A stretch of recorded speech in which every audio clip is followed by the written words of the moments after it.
YouTube наскоро ќе им овозможи на креаторите поголема контрола врз тоа каде се појавуваат рекламите во нивните видеа.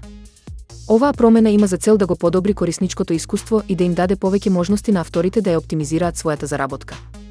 Со новите алатки, креаторите ќе можат да поставуваат реклами на точно определени места во своите видеа, наместо да се потпираат на автоматското вметнување од страна на платформата. Ова значи дека рекламите ќе бидат подобро усогласени со содржината, а гледачите ќе имаат попријатно искуство. Компанијата веќе започна тестирање на оваа функција со ограничен број корисници, а очекувањата се дека до крајот на годината ќе стане достапна за сите. Според првичните реакции, креаторите се задоволни од можноста да одредуваат кога и како ќе се прикажуваат рекламите. Оваа промена доаѓа во време кога YouTube се обидува да ја зголеми својата профитабилност, но истовремено да не ја наруши привлечноста на платформата за гледачите.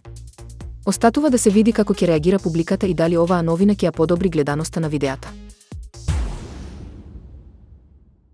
Sony официјално го зазеде второто место на листата на најголеми јапонски компании според пазарната вредност, надминувајќи ги некои од најголемите корпорации во земјата.